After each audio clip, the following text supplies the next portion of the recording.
What's up everyone? Welcome back to the channel. अब इस video में हम लोग कवर करने वाले हैं सभी इंपॉर्टेंट डेट्स और उसके साथ साथ जो शॉर्ट फॉर्म्स आ जाती हैं या मैच द फॉलोइंग में इस तरीके का सवाल आ सकता है, तो आपके एमसीक्यू में ये वीडियो काफी काम आने वाली है। स्किप मत करना, आज रात को जरूर देख के सोना और कल सुबह एग्जाम से पहले भी इसको देख लेना, चाहे 2x 3x 4x जितने भी x होते हैं यूट्यूब पे उस पर देख लेना, बस छोड़ना मत, क्योंकि एमसीक्यू यहां से बन सकता है। तो this is going to be very very important, skip मत करना।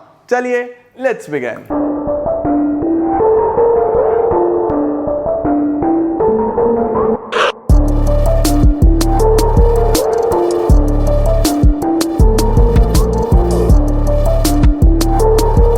तो गाइस शुरू करते हैं हम लोग सबसे पहले ओपनिंग ऑफ स्यूज कैनाल, जो आपको पता होना चाहिए 1869, battle of प्लाजी 1757।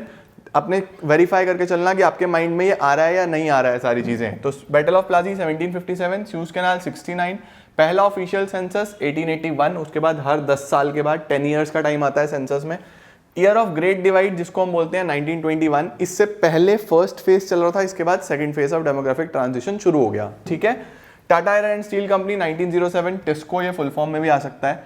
Introduction of railways 50, पहली ट्रेन चली थी 1853। ठीक है। पहला इंडस्ट्रियल पॉलिसी रेजोल्यूशन 1948, दूसरा industrial policy resolution 1956। Green revolution कब आया था? 1966, 65 66, मिड 60s में आया था। ठीक है। तो फर्स्ट 1948, ग्रीन रेवोल्यूशन 66, आईपीआर 1956।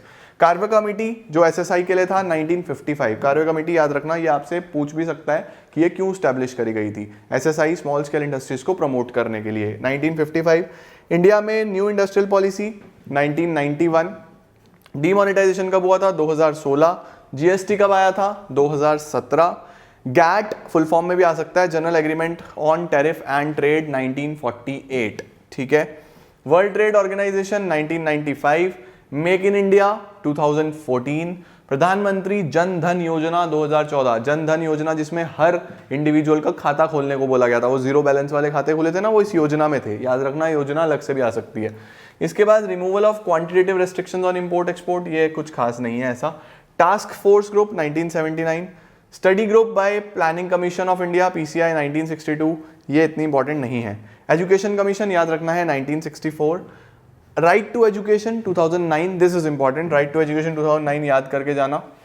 उसके बाद Tapas Majumdar committee 1998। Mahatma Gandhi national rural employment guarantee act 2005, ये याद रखना है। Mahatma Gandhi national rural employment guarantee act, ये लर्न करना है। मॉन्ट्रियल प्रोटोकॉल 2013, इसको भी बिल्कुल मत भूलना। CPCB central pollution control board 1974, ये मैंने पीवाईक्यूज में भी डाला था कि इसने 17 इंडस्ट्रीज शॉर्टलिस्ट करी थी जो हाईली पॉल्यूटेड थी। International union for conservation of natural resources IUCN 1980। National bank for agriculture and rural development NABARD 1982। Operation flood यानी white revolution 1970, important. Institutional sources of credit 1969। GLF campaign 1958। Great proletarian cultural revolution 1965। China के reform 78 में आए थे। China कब form हुआ था? 1949 में। पाकिस्तान के रिफॉर्म्स 1988 में आए थे। पाकिस्तान कब आज़ाद हुआ था? 1947। पहला पोस्टल स्टैम्प कब लॉन्च हुआ था? 1852, भूलना मत, याद रखना 1852। RBI 1935। प्लानिंग कमीशन कब स्टैब्लिश हुआ था? 1950 में। WHO 1950। पहला 5 ईयर प्लान कब आया था? 1951 में। गोल्डन रेवोल्यूशन 1991 से 2003, गोल्डन रेवोल्यूशन 1991 से 2003 में, इसको भी याद रखना। ये जब मैंने पढ़ाया था तो उसमें बाय मिस्टेक 2012 था, मैंने कमेंट में लिखा था कि इसको 2003 कर लेना। ओके। उसके बाद हमारे पास आता है डेवलपमेंट एंड रेगुलेशन एक्ट 1951। पहला 5 ईयर प्लान चाइना में कब स्टार्ट हुआ था? 1953। HYV सीड यानी ग्रीन रेवोल्यूशन कब आया था? 1966। इंडियन इंस्टीट्यूशनल क्रेडिट अप्रोच, ये कुछ ऐसा बहुत इंपॉर्टेंट नहीं है। MRTP एक्ट याद रखना है। Monopolies and restrictive trade policy act 1969। FEMA foreign exchange management act 1999 1999। Swarna Jayanti Gramin Swarozgar Yojana 1999। National food for work programme, ये बहुत इंपॉर्टेंट है, इसको भी याद रखना। National food for work 2004। Special economic zone setup हुए थे 2012 में। NITI Aayog important 2015। National institute for transforming India, NITI की फुल फॉर्म याद रखनी है, national institute for transforming India. इसी तरीके से NCERT की फुल फॉर्म, UGC की फुल फॉर्म्स, ये जरूर करके जाना। नीति की एनसीईआरटी की, यूजी की, ठीक है, बिल्कुल छोड़ना मत। उसके बाद आता है हमारे पास कमर्शलाइजेशन बैंक्स कब नेशनलाइज हुए थे, 1969 में। Foreign exchange regulation act 1973, environment protection act 1986, new economic policy 1991 हो चुका है, मॉन्ट्रियल प्रोटोकॉल हो गया सारा।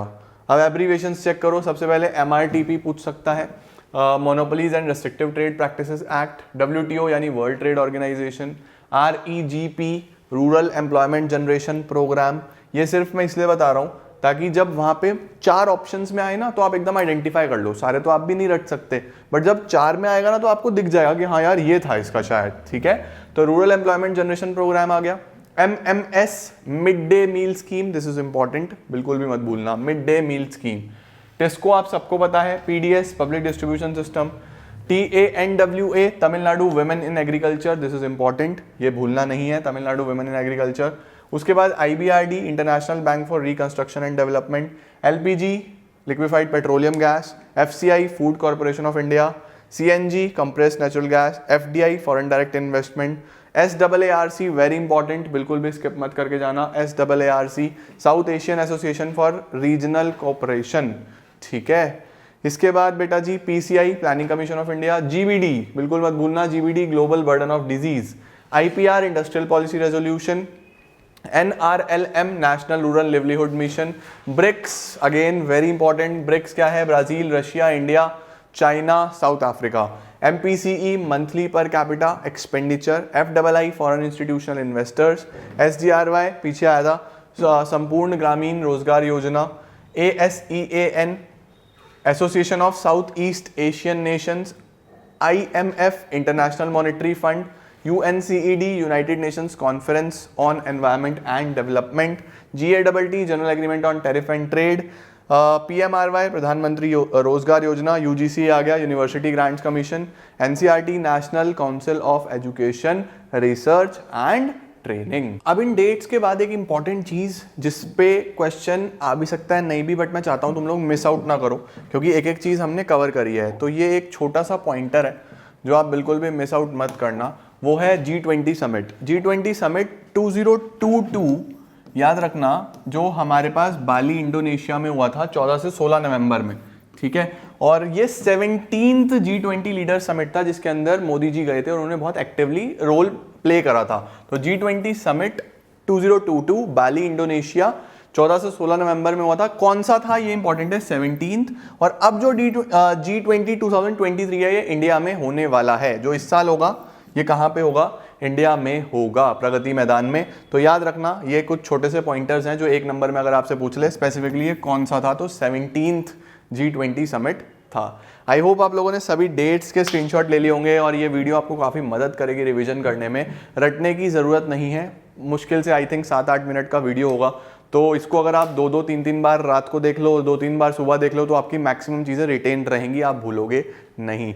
All the best everyone, I hope आप कल बहुत ही अच्छा करके आने वाले हो, आपने खूब मेहनत करी है, बस कल आराम से काम होकर रिलैक्स होकर पेपर लिख के आना और सब बहुत अच्छा होगा।